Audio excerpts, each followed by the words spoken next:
participants from different parts of the world in some sense, and well, I'm happy to announce that the roundtable, which is devoted to the topic of gender gaps in the labor market, open, and well, I'm happy that we managed together with Vladimir Gimbilson, we managed to collect an interesting panel of speakers. And I will introduce, we have, well, 4 of the 5 speakers already connected, and Natalia Volchkova is about to be connected. So, well, we have 5 distinguished speakers, and we also managed to have sort of gender balance in this sense, at least of 5. So there are two males and 2 females, which is actually unimportant with respect to real researchers, people who are looking in those issues. And so, well, first I will introduce the speakers. Majority of them, of you know them already. We're happy to have O.V.Sинявskaya, who is the associate professor and director of the Center for Comprehensive Social Policy Studies at the High School of Economics. We will be happy to have Natalia Volchkova, who is senior lecturer and director of the Center for Economic and Financial Research at the New Economic School. We're happy to have A.L.Lukьянова, who is assistant professor and senior research fellow at the Center for Labor Market Studies at the High School of Economics. We're extremely happy to have Mychal, who is the director of the Center for Economic Analysis from Mychal in Poland. And we're happy to have A.Yu.Ощепkov, who is also for High School of Economics, and he's assistant professor and senior research fellow at the Center for Labor Market Studies. And I suggest that we go in some rounds of discussion, so that initially we will have, I don't know, say up to 10 minutes of short introduction to the views from our panelists. Then probably we'll have a session of questions, and then the panelists will have the opportunity to to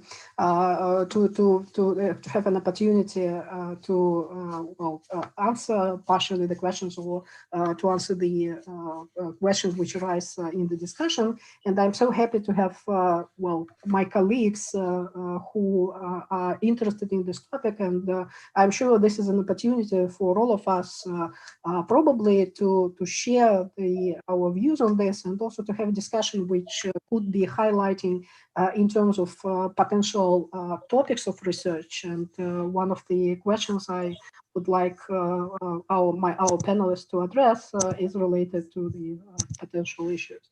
So, well, I would like the panelists to share their views on some questions. The first set of questions is what are the manifestations of gender gaps in the labor markets of our countries they consider the most serious in terms of economic losses?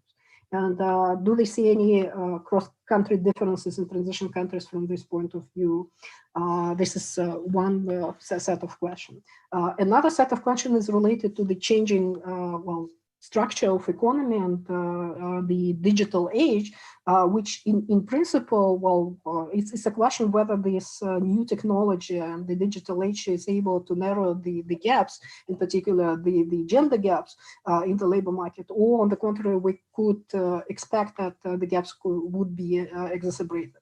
Well, COVID-19 situation, so the shock is, well, a different one, but also probably in this context, some manifestation of this digital age process is already in life, even before we could expect it. So probably I would like the panelists to share on the impact of the COVID shock on the gender gaps in the labor market in different countries. This is the second set of questions. And the third set of questions is about the institutions which are able to bridge gender gaps, and at the same time, well, there are a limited number probably of those institutions, but we're not sure whether they work well in our set of countries. And the last one is about, or probably that could be the first one. It's up to you. So what are the most serious data issues you see, and the questions are still unanswered in this area from the point of view of researchers. So let us start, and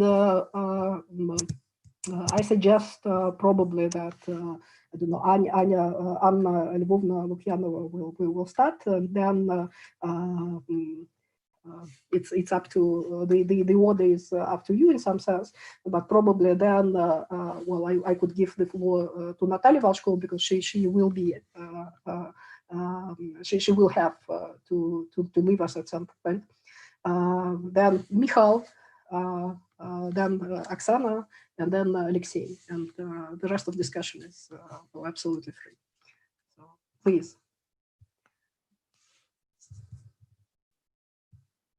The mic, Anne. Sorry. So it's a surprise to me to start this discussion. Well, to talk about gender gaps, but I think it's the issue which is under discussed in Russian society in general. Though we see we talk a lot about gender, but we actually do not know much about gender. And I would like probably to start from the latest issue about the data. What we know about Russian gender gaps in the Russian labor market, we mostly know it from the ILMS survey, which is an amazing survey, but it still has its own limitations. It's a rather small survey, and it's a limited number of questions, and we know little about firms, but still what we know from the ILMS, and we from the ILMS probably Alexei will knows it better, and I know that he recently made a large paper for international book with the literature review about gender gaps in Russia, with some additional calculations related to the gender gap and to decompositions of wage gaps between men and women. But what I think is the most impossible, what in this regression, what we mostly see, we see that usual suspects which we have in other countries also influence gender gaps in Russia. This is, of course, industrial segregation. In Russian case, it's not only just industrial segregation, but it also the issue related to the ownership, to differences between ownership types.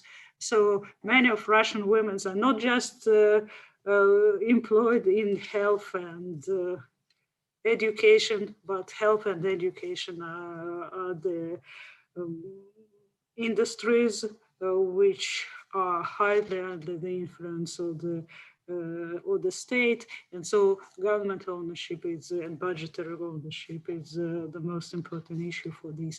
And so government regulation has direct effects on these issues. And though some of the parts of the regulation which are not aimed to impact the gender gap, they in fact can impact the gender gap.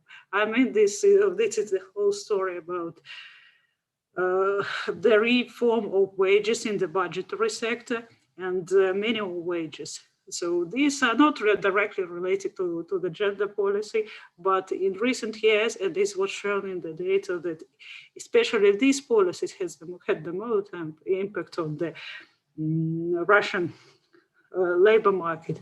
So we see some sort of the reduction in the gender gap because of reform of wages, wage setting in the budgetary sector, when wages in the budgetary sector, at least in the paper, were aimed to be related to the average wages in Russian regions. And we see that it had impact, and also minimum wages. Since many women are in the bottom of the wage distribution. So the policies which affect the bottom of the wage distribution, they actually have the most impact on women. And it's not only in Russia, but it's affecting all the countries. But in this country, we lack gender-centered policies. We have them in fertility, but we still lack them in relation to the labor market. We don't have gender quotas, for example, which are effective in some countries. Gender quotas for companies, for boards of directors in large companies, gender quotas for political institutions, for parliament, and so on. We don't have them. So many countries encourage part-time work. We do not. So women have very limited opportunities to be engaged in the part-time work in Russia. And it's one of the reasons why, giving birth to a child, many women have to leave from from the labor market for a year, 2, or even 3, because in Russia, the maternity leave can be, with job protection, can be as long as 3 years. It's also different from many other countries from the institutional point of view, which have much shorter periods of job protection, but still they have more generous, at least some countries have more generous provisions for the maternity leave. In Russia, we have relatively generous provisions for very few first month for the maternity leave, but when we have low payments for the rest of it, and many women, as they have no access to part-time jobs, have to leave the labor market, and it's not only has effect on their current wages, it also has effect on their future careers, and knowing that women probably, that was not shown in the literature, but they probably choose low-wage careers. So more to point it even more, to stress even this point, as it is said in many literature, they just have jobs, they don't have careers. And it's shown in many econometric exercises as well. And so as we have seen it, there is evidence of glass ceiling in Russian data.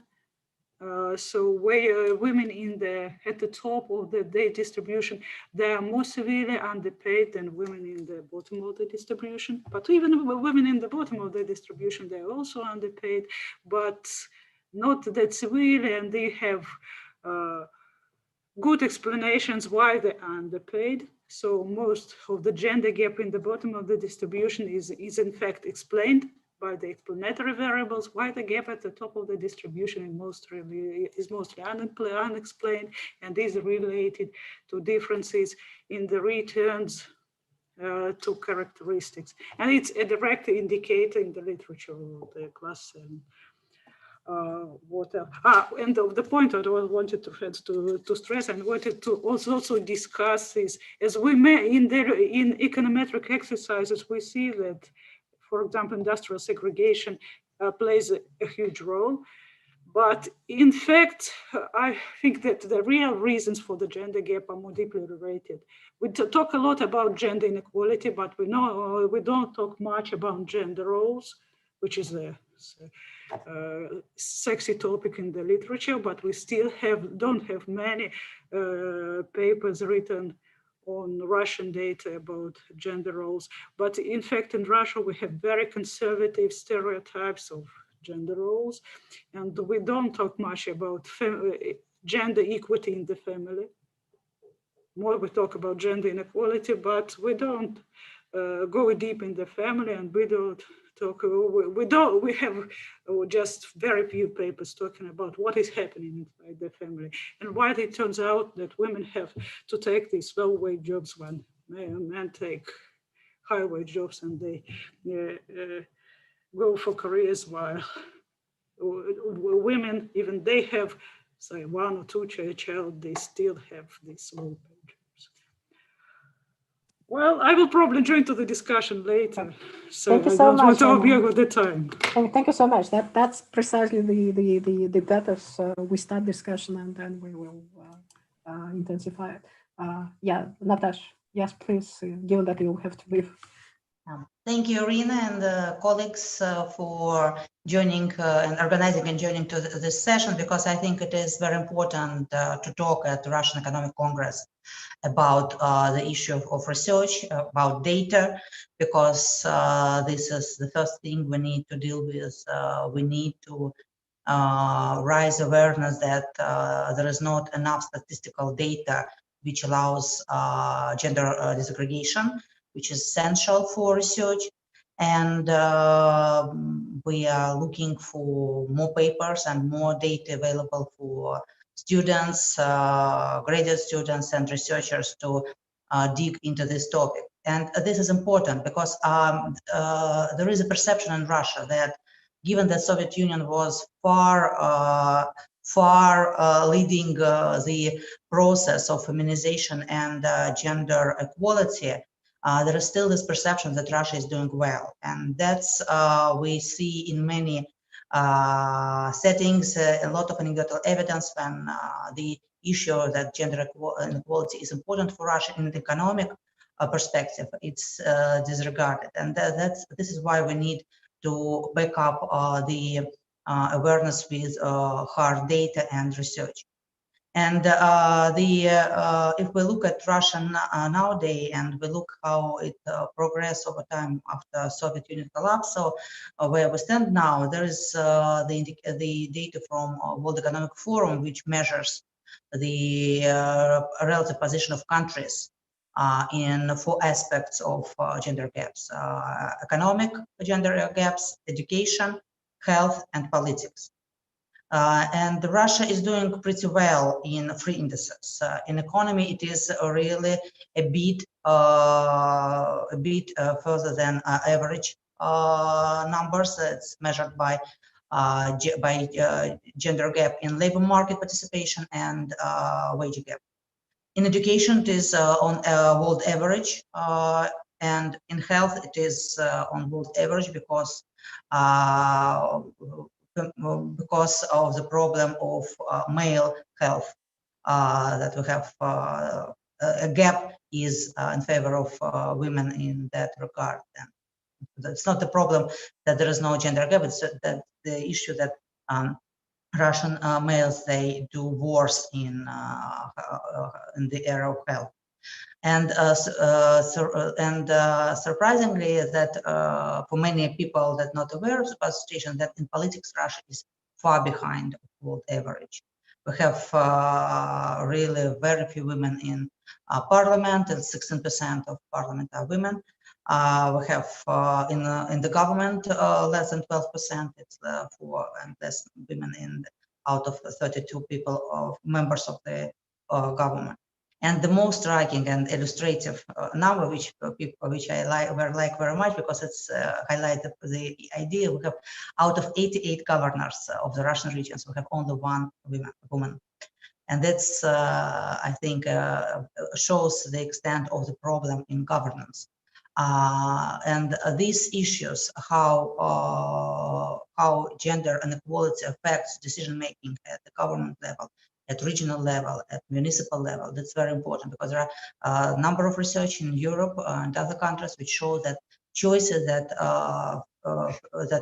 women making decision at the about governance make, they're different from what will on average men do. So there are a number of issues that need to be investigated in Russia and addressed, and this is why the research is important, because we need to back up our understanding of the problems by data and research. Otherwise, we will end up in a situation, and it's now that there is a perception. First perception is Russia is doing okay in gender inequality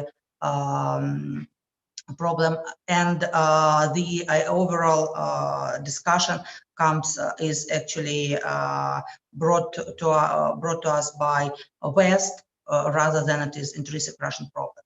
So this is we need to build up this research to be able to talk with numbers. And one thing that I want to emphasize why this is important now, especially now, this is the issue that the world is facing. This is the issue of digitalization, and the digitalization in all areas of economy, in all sectors, in education and services, in production, in government services. So that's the issue is, the important issue is how this digitalization will affect gender gaps. And there are a lot of evidence that it might affect in a bad way, that the gap might worsen because of that. And these need to be dealt with now, because the process is already started. It is extending, and COVID situation actually helps a lot of pushing digitalization in all aspects of our life. And here, unfortunately, Russia is, as all other countries, facing the problem. While in internet access, there is almost no gender gap in Russia, there is a substantial problem in there's a substantial gap in female participation in sectors and technologies which are especially intensive in digital technologies. And in that regard, the important aspect is education. While we have more, on average, we have more women and girls in high education. It's the average is 58%. But the when we look at the subjects, we definitely see a lot of deficit and a lot of gaps in gender gaps in STEM subjects. And then this education, this STEM education is important in order to be able to adapt and to adjust to digital, how the way digital technologies change the economy and our life. And the important thing in that regard, I believe, is to talk and to discuss these issues in schools, in elementary schools and secondary schools, to change perception that of the students, of the people, that these STEM subjects are the important way for girls to make their life and their careers. And to do this, we definitely need research showing that there is, while we have this gender gap in STEM subjects and technologies, nevertheless, there is opportunities for women to advance in these areas as well. So we need this kind of research based on Russian data in order to facilitate the discussion and change the perception for people who are making choices in the way they enter higher education. So while I believe there are a lot of issues that need to be researched and need to be addressed, very little good research is available. We were preparing recently some review of how gender gap in Russia was affected by COVID crisis. And we failed to find any good, reasonable research which might be used to highlight the problem. While for many other countries there is research based on data, good data. So I think that this sort of request for the data collection at the statistical agency need to be backed up by this demand from research community, and this is the way to go in current situation. Thank you. Thank you so much, Natasha. Thank you for raising additional issues. We will keep collecting them. So now Mychal. Thank you so much for joining before, just on the eve of the Christmas.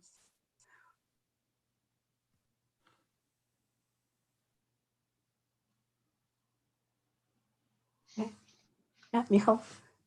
Sorry, it's my turn now. Yeah. Thank you very much for organizing this session and for inviting me. It's a great pleasure to join you.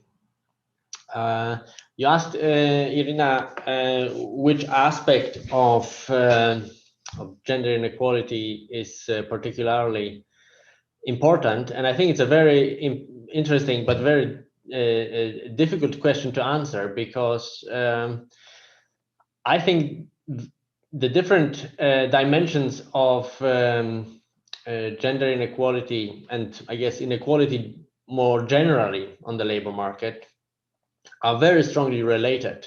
We used to be talking about the employment gap and the wage gap, but there's many more gaps that we need to deal with and to address, and all these gaps reinforce each other, essentially. Recently, we put together a briefing note with a number of colleagues from the FREE network, the Forum for Research on Eastern Europe and Emerging Economies. And I would just want to back up my discussion with a few figures. So if you don't mind, I'll share my screen. I hope it works. And it should be perfect. We see coming up on your screen.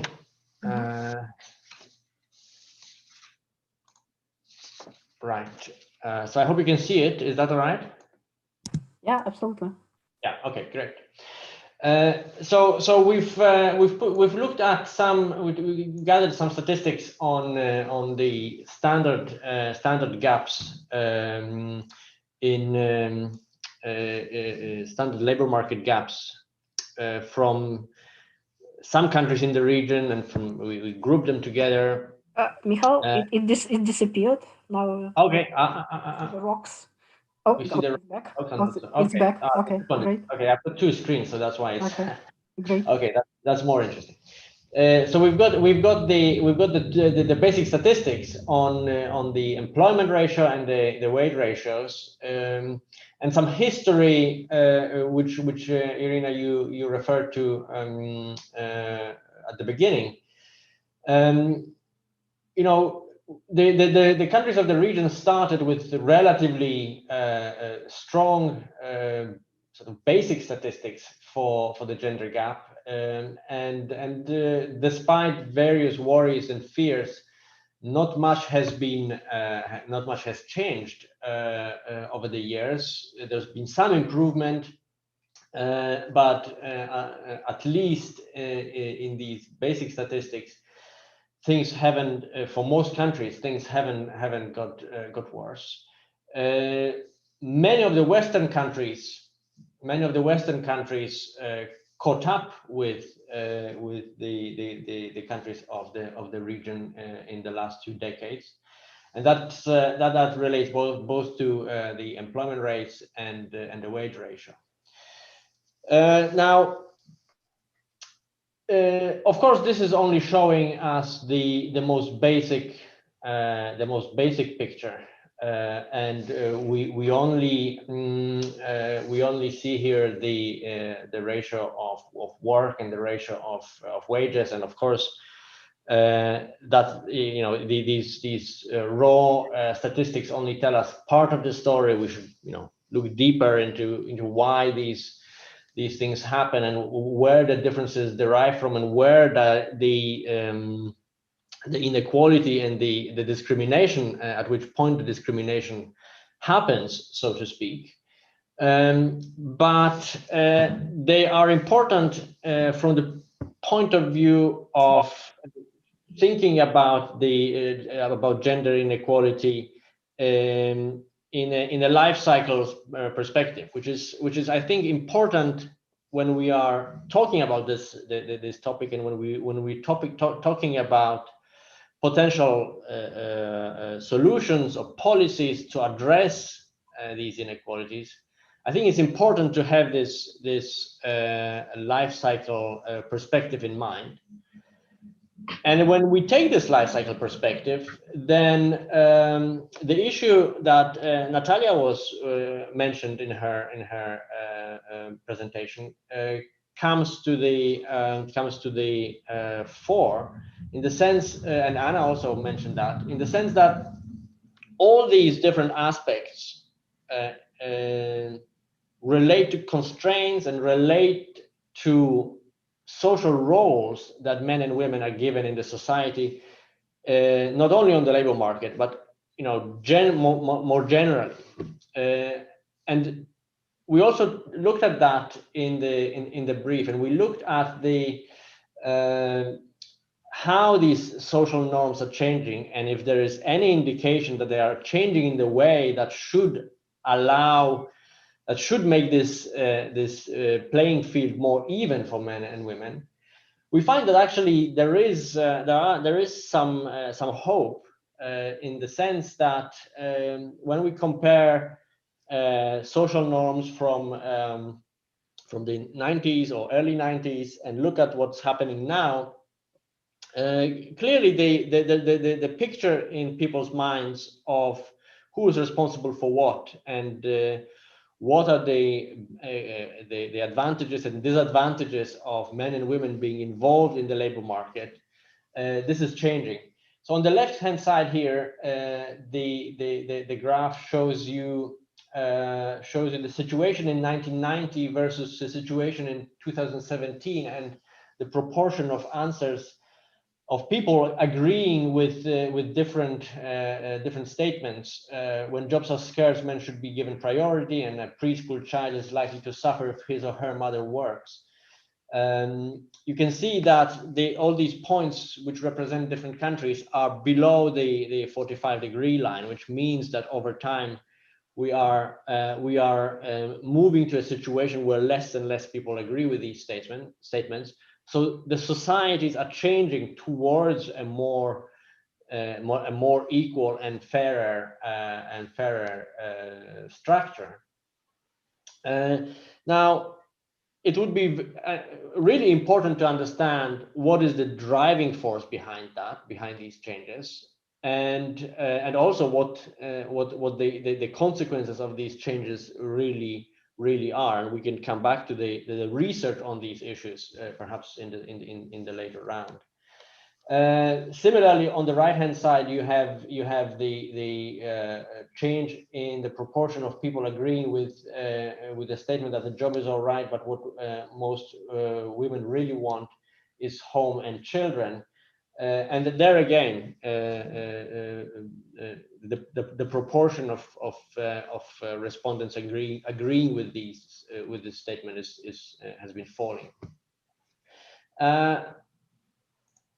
So we see that from the perspective of the context within which we operate, things are changing, and the sort of constraints related to social norms are likely to be becoming weaker.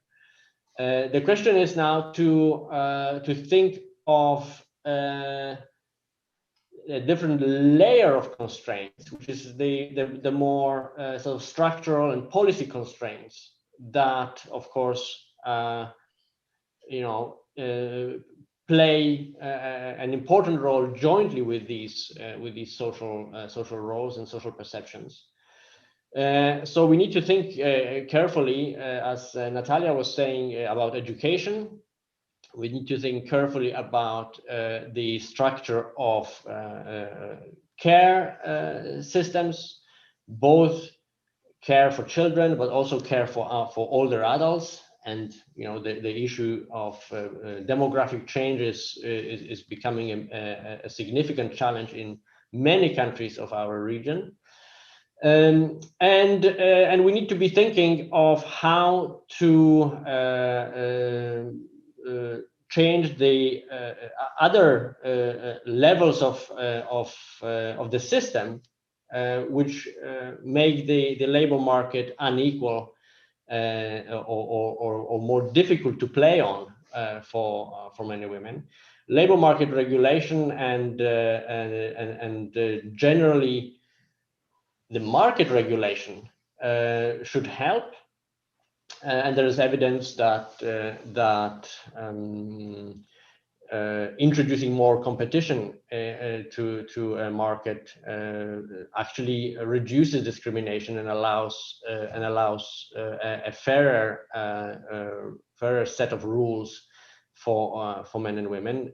We need to think about how to demonopolize certain parts of our economies, which should also allow better access and better position for women. Of course, we should think of quotas. We should think of other arrangements. How digitization and automation will change the situation of women on the labor market will depend very strongly on different sectors. But we can discuss that also perhaps in the second round. So I'll stop here and pass on to the next speaker. Thank you. Thank you so much, Mychal. Thank you, Oksana. Yes, thank you, Irina.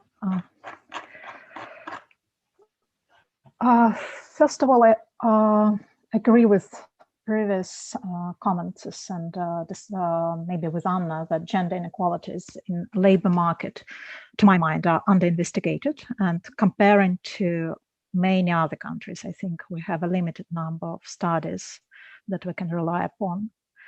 And I also start from the last question and then turn to the first. I think to a substantial degree it is related to a lack of data. Again, to what has been told, we have up to now, we have only RLMS as a quasi-panel data that we use often and widely. And we all know that all the limitations of RLMS, but we don't have any other sources. We did have GGS for a certain period of time, but already 10 years have passed since the last wave of GGS, so it's outdated, of course. And I think so, first of all, we need good and more panel data and panel surveys. Another issue that I think it's also important, particularly when we study gender gaps related to some demographic behavior, I think we need data that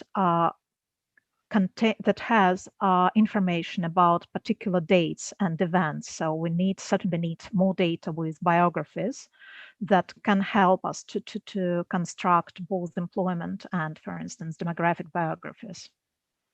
And if you're interested in some particular group in gender gap, for instance, in old age, of course, we suffer from a small sample size. When, for instance, we do some analysis on gender gaps in employment among pensioners, we can hardly find enough male pensioners, and it is a problem. So I think it's also another issue. So panel biographies and larger samples. And I also think that we need the data that that can have information about both economic variables and a rich set of demographic and health and some other social variables, because to my mind, it will foster the interdisciplinary studies that can use some hypotheses from not only economic theory, but also from sociological theories, for instance. And turning to your first question, the manifestation of a gender gap in the labor market, I should say that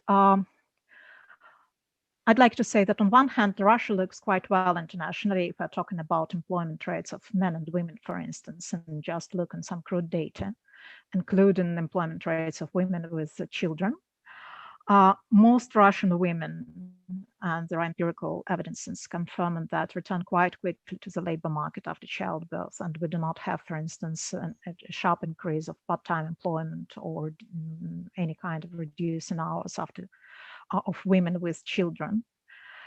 And also there are a number of studies on fatherhood premium and motherhood penalty in Russia that actually confirm that both are quite small compared to many other countries.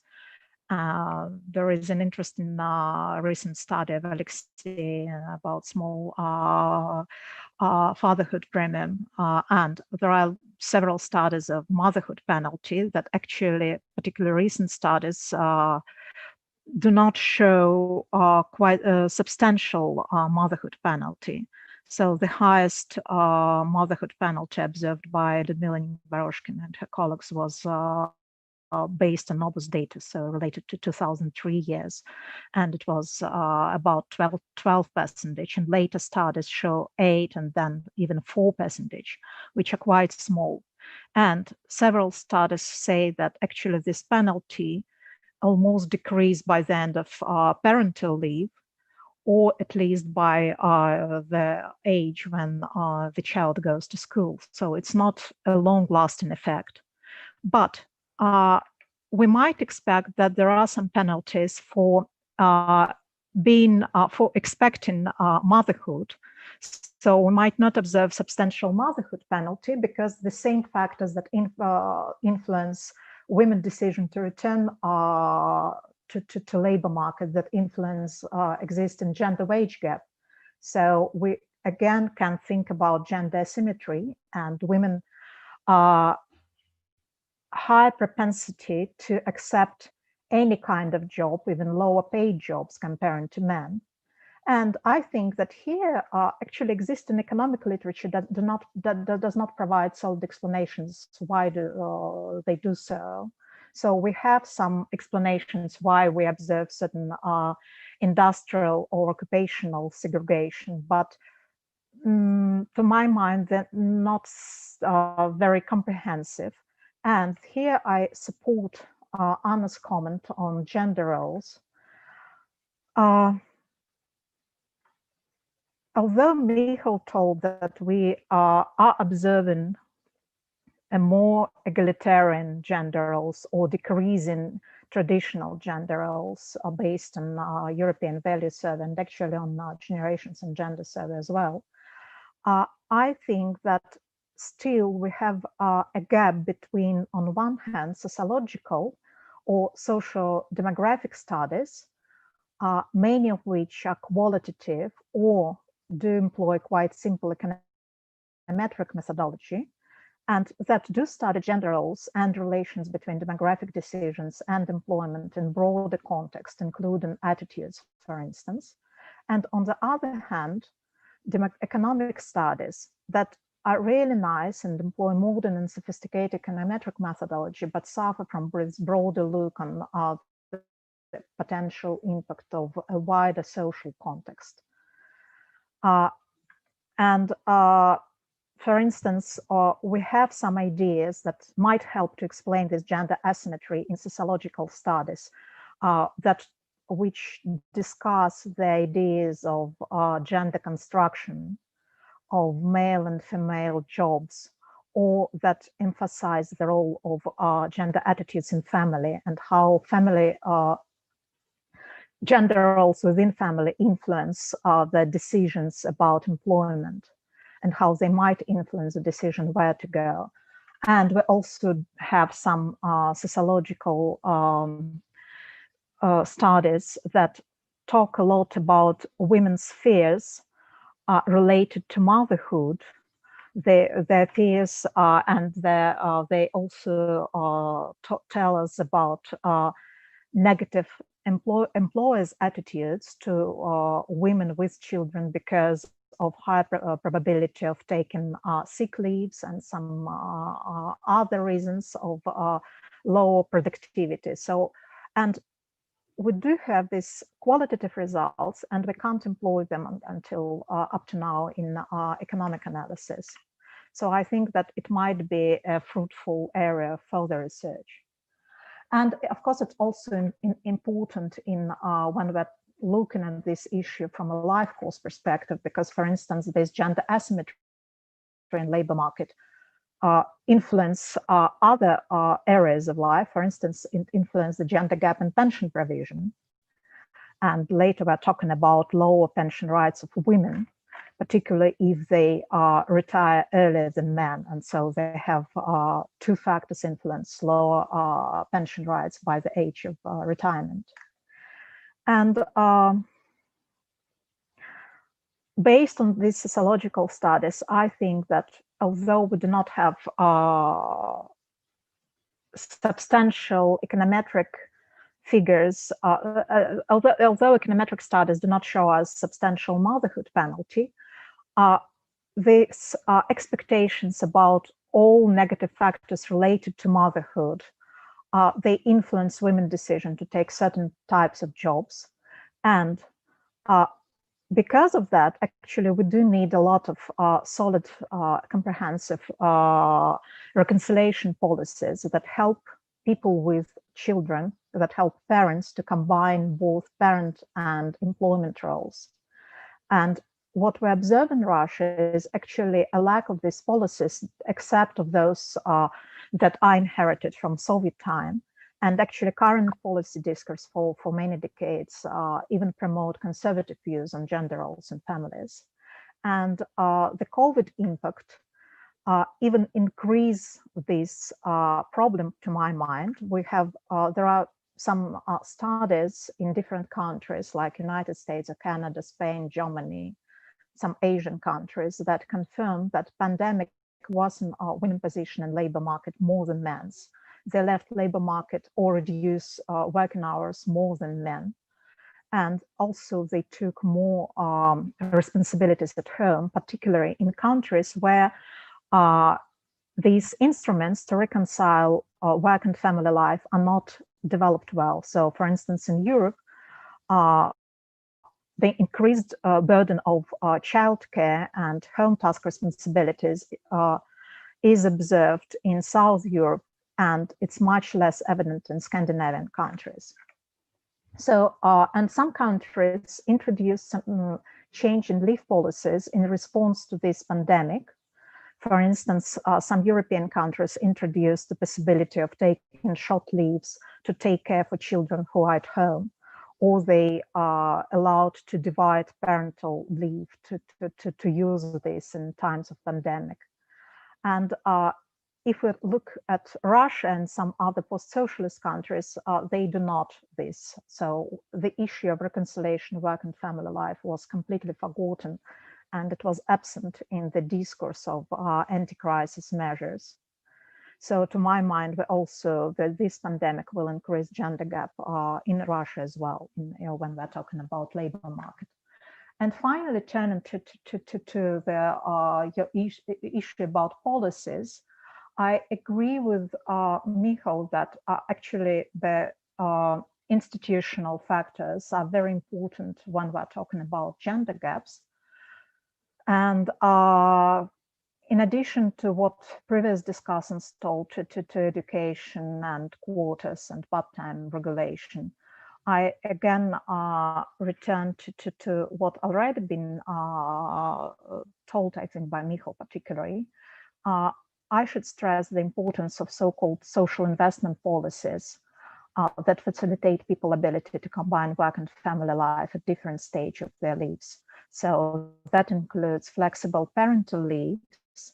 And actually what we observe in our recent studies of demographic behavior, many women say that they prefer to have 1 year parental leave and then return to work if they have childcare opportunities, and then maybe to use another half a year when their children go to school. So flexible parental leaves, paternity leaves, which increase gender equality in private sphere, and that can help to reduce gender gap in labor market, to my mind. And different opportunities of childcare facilities from early childhood. So this include crash, but also maybe some babysitting that can be official, because we observe a lot of a lack of trust of people to private babysitting. So I think that this set of policy instruments that can help to continue to keep connections with jobs and with labor market in times when people need to take care particular of children, but maybe also of their disabled family members, are very important when we're talking about reducing policies aimed at reducing gender gap in our country. Thank you. Thank you so much, Oksana. Thank you for addressing many issues. Alexei. Yes, thank you for this opportunity to talk. I prepared some slides which are related to issues.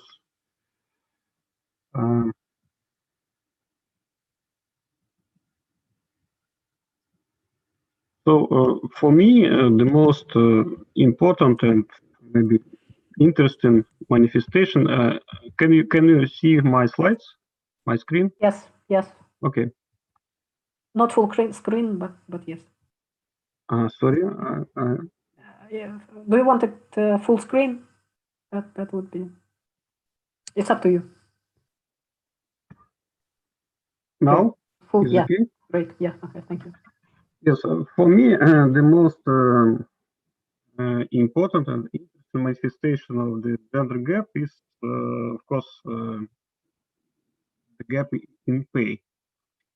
And this is, of course, well-known issue for Russia. And here I prepared this slide, which shows that actually for 2017, if we compare the size of the gap in Russia with other countries, the size is pretty large. This is difference in median earnings of men and women relative to the median earnings of men. So largest gap is Asia countries, Korea and Japan, and in Russia it's very high. And we see that in most European countries it's much lower.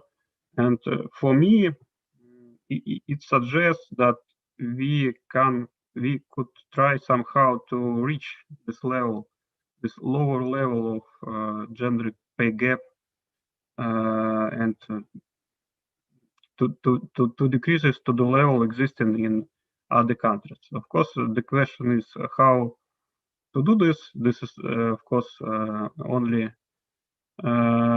gap in average earnings, and the issue is what are the factors of this gap, and what is the dynamics. And in this slide, as the dynamics of this gender pay gap, and you see that we have a declining trend, which is, as far as I know, this decline exists in many countries around the world. So the largest gap was in the 1990s, and now much lower. And here I use actually, and in Russia, and this is also related to the last issue raised for this round table, issue of data availability and data quality to study gender pay gap.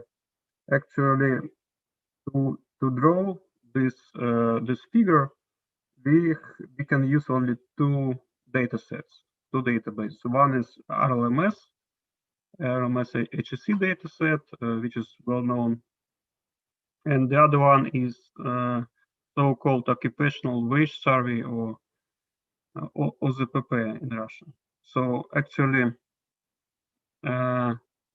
this is the only data that we can use to draw the dynamics of the gender pay gap in Russia. And I have to mention that this differs from what Mychal showed in the slides on Russia. I remember that in Russia, at your slide, Russia was increased in 2000s gender pay gap,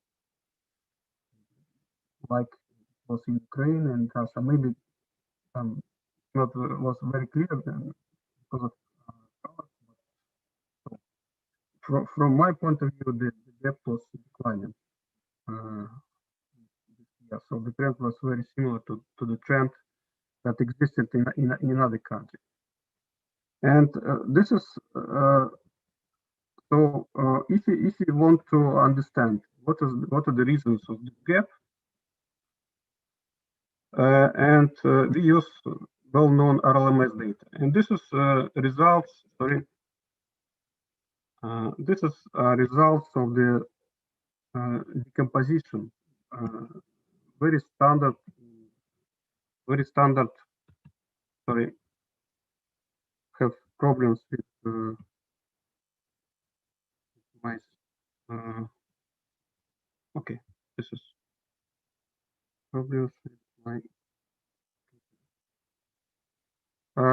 So if we want to decompose the gender pay gap and to understand what factors contribute to this gap, and we apply a very standard Oaxaca-Blinder decomposition. I think that most researchers are familiar with this, and decompose the total gap in two parts: explained and unexplained.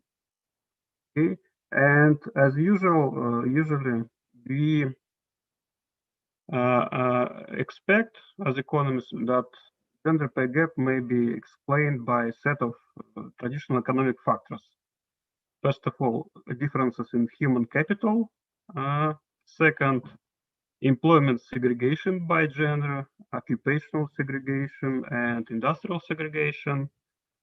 Then family factors, so family status and presence of children and number of children.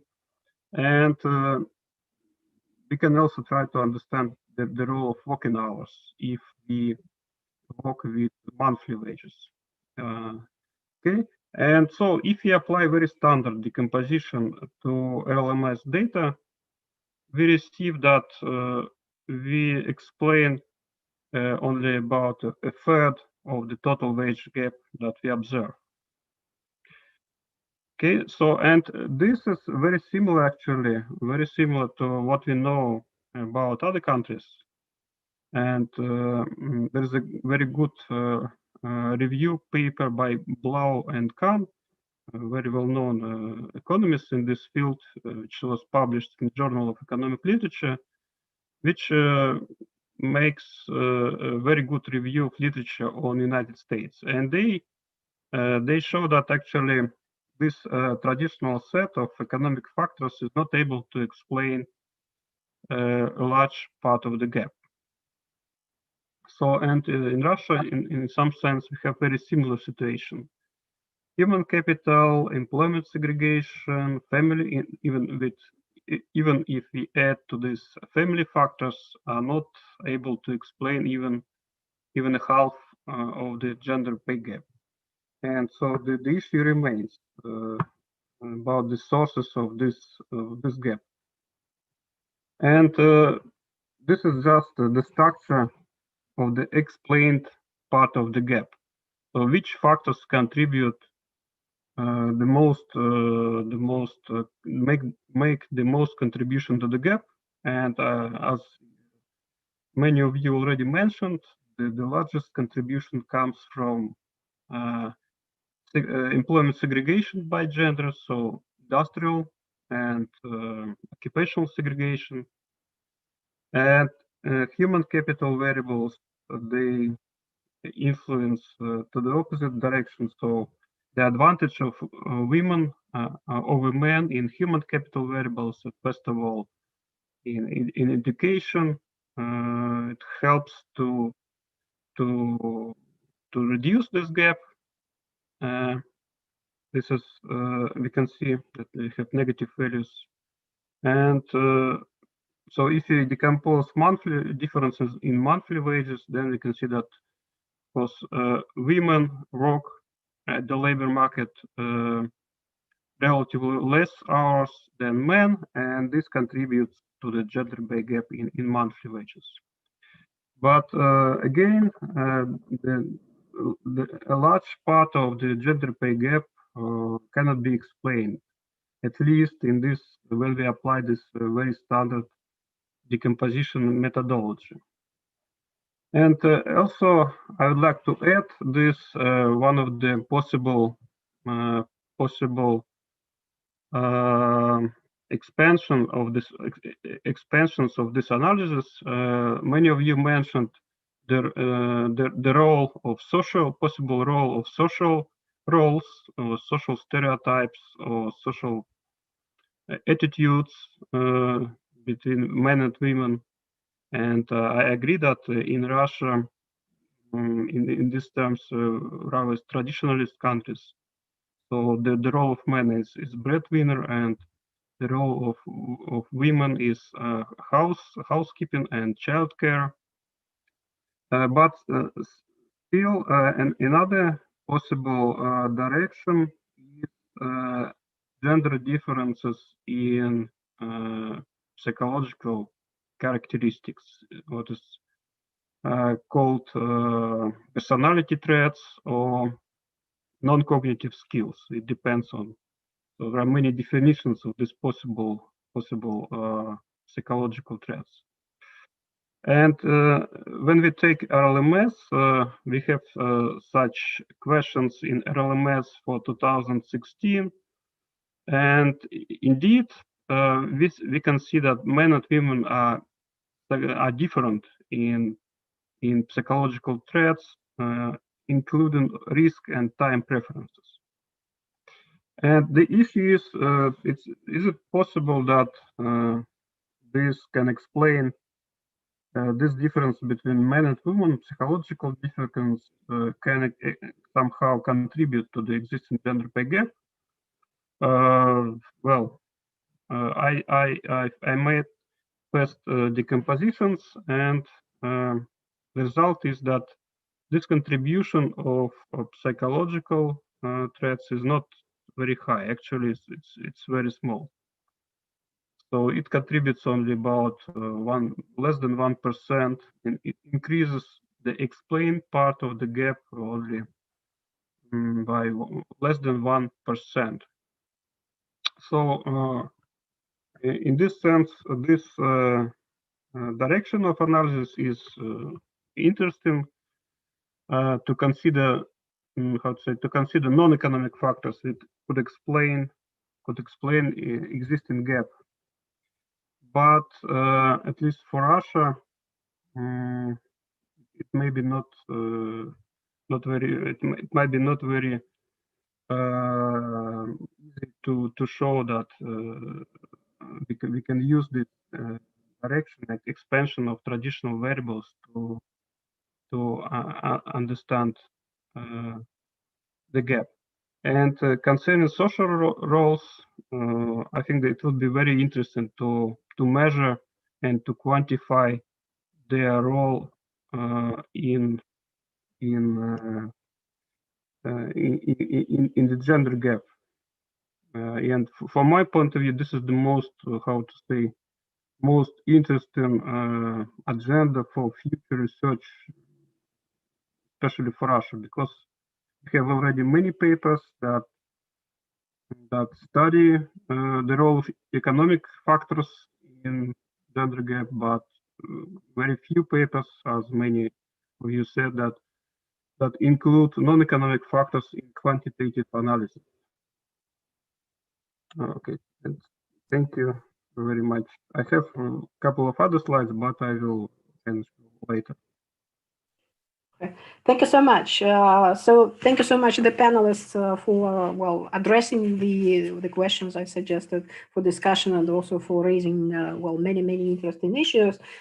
Before I give the floor for the more general discussion and questions, well, let me use my well position as the coordinator to mention, to point to some well of the issues which you raised during the discussion, the first round of discussion, which I think are potentially promising. Well, first, I'm so happy that well you took up this opportunity to to frame the current discussion, well, in a lot in terms of the gaps in data which prevent us from a deep understanding of what is the gender gap in the labor market in details.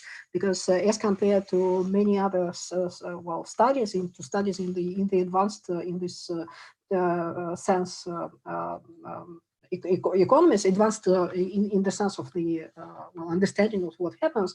So we are in Russia and in Eastern Europe in general, I think we are lagging much behind in transition countries. We are lagging much behind this, and one of the points why it is so is the lack of data which would allow to see more details. And in particular, you're absolutely right that we are lacking panel surveys, and we don't have access to well, panel type administrative data, which could substitute at least partially the information which is necessary to see and observe and to measure career paths, and to distinguish between generations, and in this sense to distinguish between different cohorts.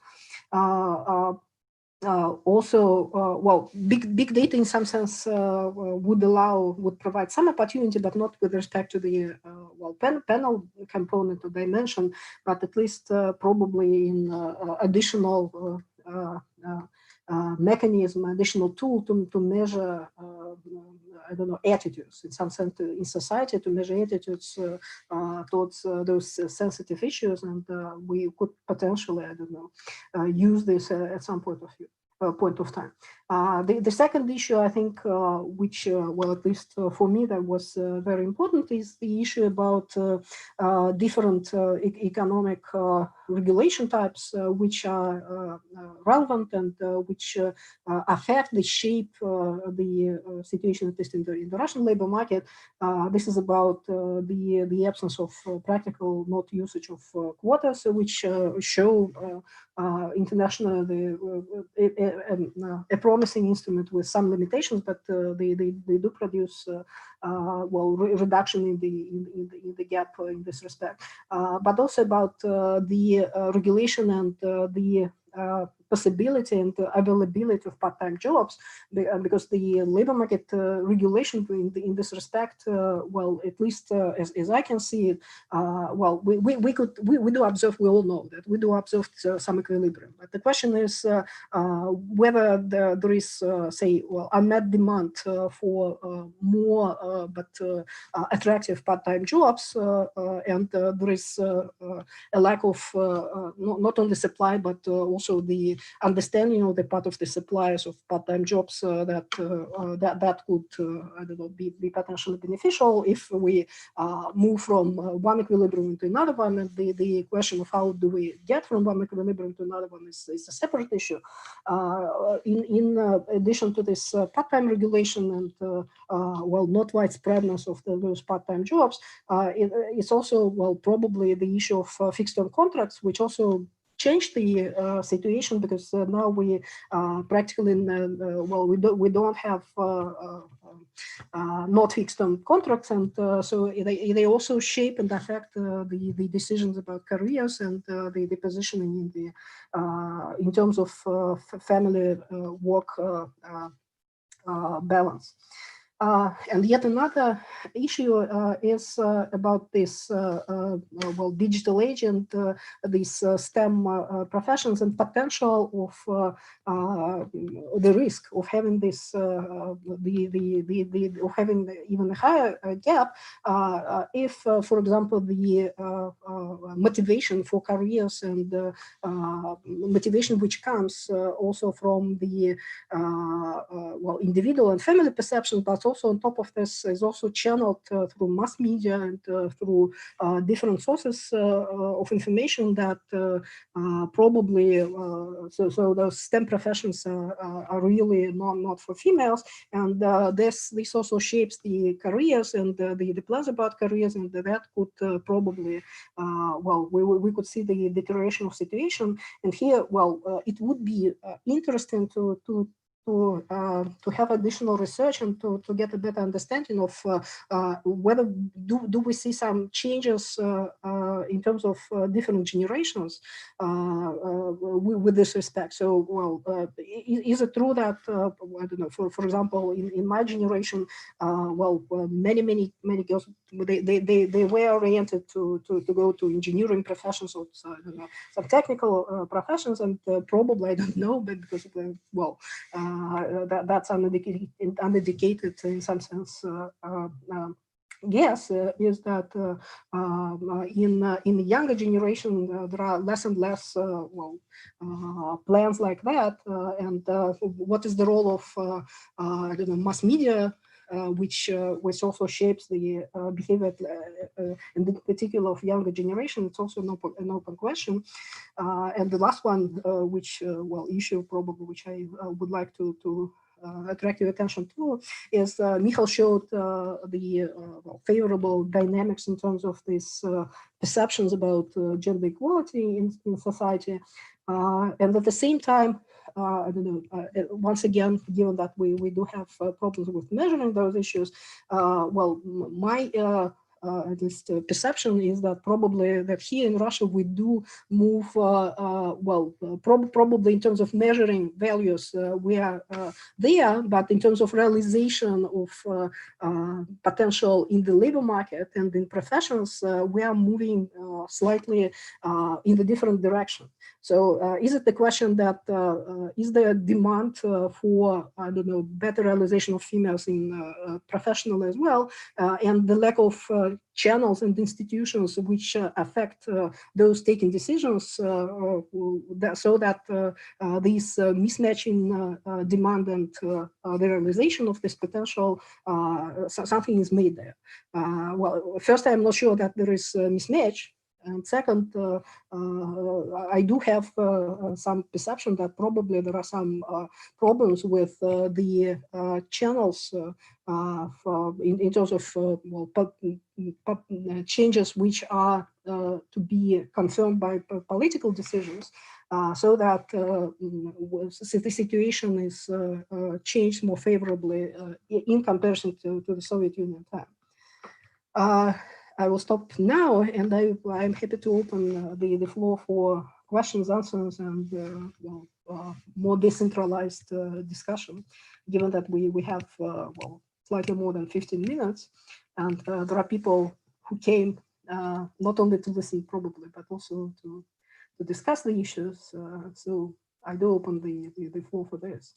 The panelists are also free to add to what they already told. Okay, please be volunteering. Okay, Anya, please. So if we have time, well, I would like to continue the discussion about digitalization, because digitalization is not confined to IT and STEM issues. In fact, IT occupation is just a small fraction of total employment.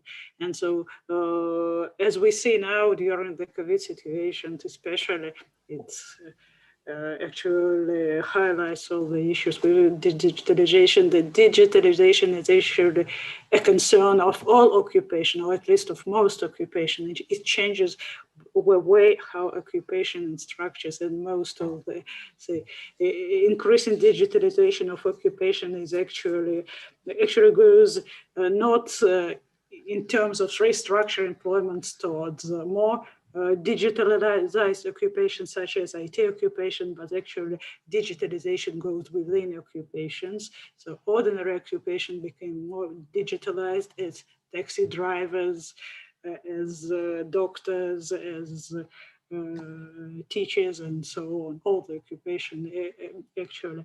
And we, talking about digitalization, we can discuss how digitalization affects the structure of the employment.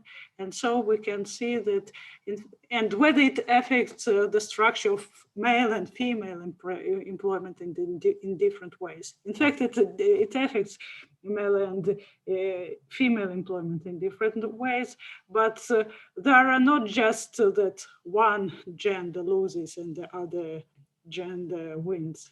It's not like that. When computers were into different classes of automation, different technologies, they affect genders in different ways. For example, computers were actually, introduction of computers was more important for me, females, because computers automated routine cognitive jobs, and many of females were disproportionately employed in such kind of jobs. But on the other hand, robots, and especially with combined with outsourcing, they affected male jobs in manufacture. So male suffered from robots as much as, and other kinds of automation of industry in the same way as females suffered from computerization. But actually it turns out that research on Russian data that show that females managed to adapt to computerization. They managed to deal with computers and with introduction of computers into their workplaces. And well, recently I read several papers about what effect new technologies may have on employment, on male and female employment, such as machine learning and artificial intelligence, and what researchers, at least at this point, forecast and expect. They expect them to be generally gender neutral.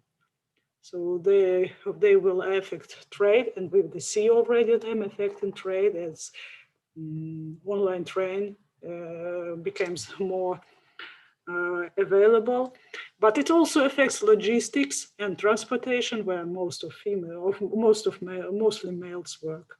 So it's 50-50. So it affects this and way. But I would like to also attract attention to the nature of the effect of the effect of these new platform technologies on male and female employment. So we are talking that this platform employment is becoming more available, but men and women, they actually understand flexibility in different ways. So for females, flexibility, which is related to technology, is working less hours. So they want to combine family and work, and they want to pay more attention to their kids. While men understand it is working more, working longer hours, so they can drive as Uber drivers for longer hours. They can drive as Yandex drivers in Russia for longer hours, while women would prefer to work less. And with platform technologies, so they give you access to your clients, but in a certain sense, you have to spend more time with each client, with looking for your orders, and with having job interviews, having interviews with your potential clients, and also take time. Not the work process itself, but contact with the client, it takes time.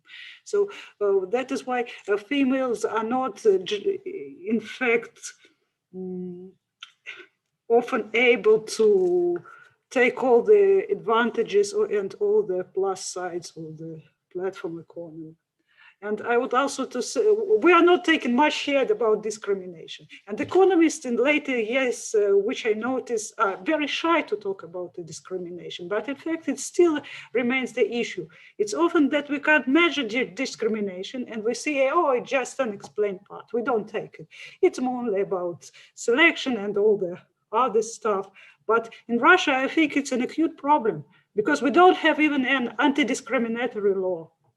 We have some recommendation by Rostrud, which is the government agency for employment, but it doesn't have legal status as discrimination law. And if you feel that you are discriminated, you can't go to the court, because the labor code contains some general issues about discrimination, but it doesn't tell much about how to deal with specific cases, with specific situations people meet in their workplaces. Well, and coming back to technology, I would like to say that technologies can even worsen the situation, because as machine learning, for example, uses these algorithms to screen people, and these algorithms are learned on their previous employment patterns. And if a certain enterprise or a certain firm does not employ women for management positions, the algorithm will actually say that females are probably not suitable for management positions. And so it's not quite clear whether it's legal or not. It seems to be legal because they have lower productivity, and the algorithm says that they have lower productivity. That is where we do not employ them for the management jobs. And we must think about these aspects of digitalization as well.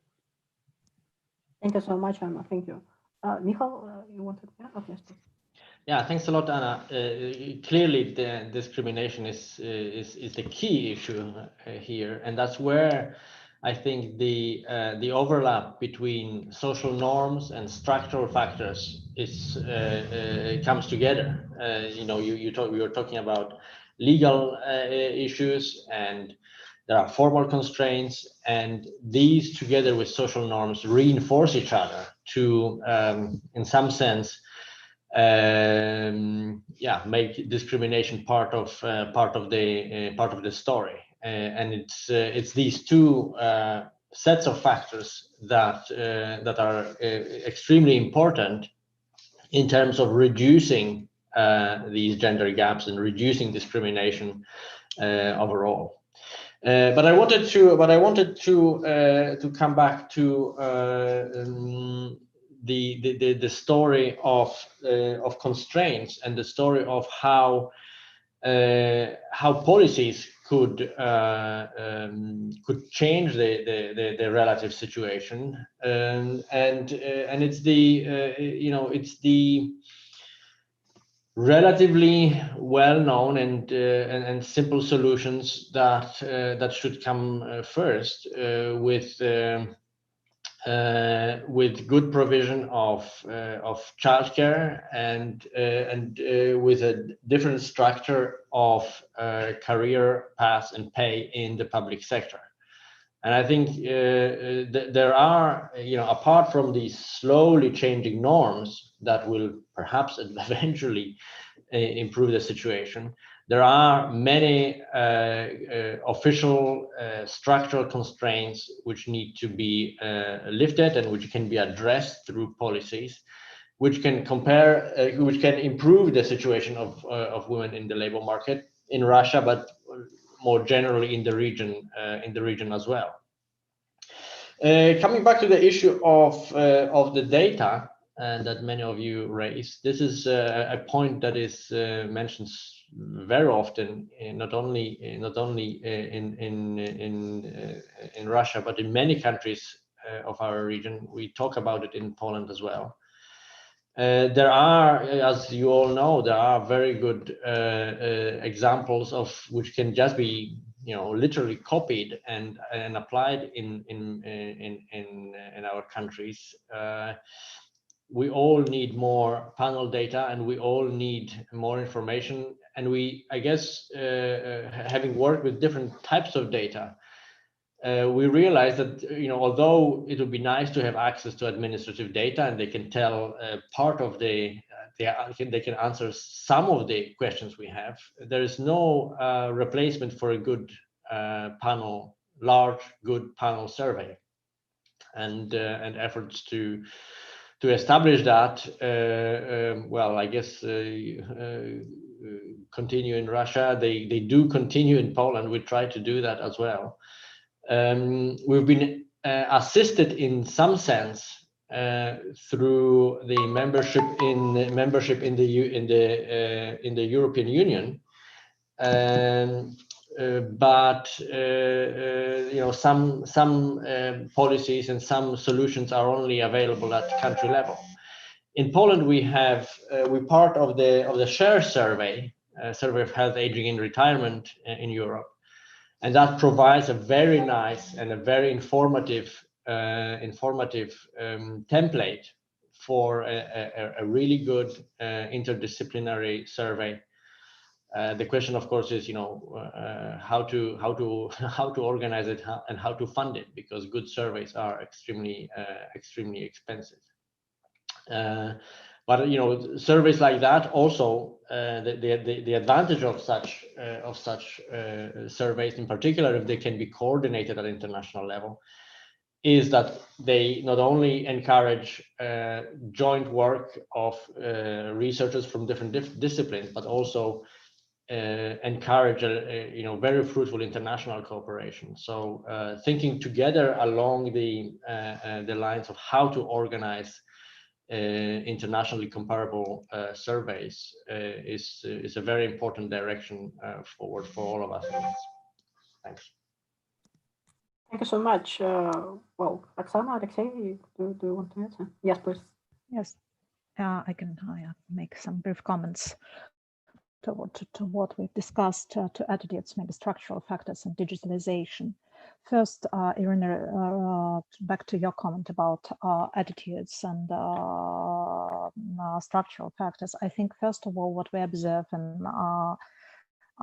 qualitative studies that we can have is that actually attitudes, they're also differentiated within generation. And maybe, but then it's the hypothesis now, because we do not have enough quantitative observations. Maybe we can observe a widening gap between less and more educated women. So with more keeping traditional gender attitudes in less educated, among less educated, and more egalitarian among better educated, at least, we observed some signs of this based on GGS, but that was 10 years ago. And that was more related to gender roles within family. But I think that we might observe more differentiated gender attitudes according to education. And that influence future decisions. And also, of course, there are structural factors that push women to employment after childbirth, such as low income. And many women confirm that they actually would like to spend more time with children, at least up to child's 2 years old, for instance. But they have to start working earlier. And actually that is good for their future career, but this decision is not voluntary. So maybe in case of better incomes and better higher wage of their partner, they can stay longer, spend more time with their children, partly because of their attitudes are more related not to, especially to gender roles, but so they should not be cared by anyone else. And some pull them from employment, or at least some force them to agree to some jobs of lower quality or low pay, because of this lack of policies and negative stereotypes on that. Of course, there are some signs of discrimination, but we can't prove them empirically but we observe them when we do interviews or focus groups with people.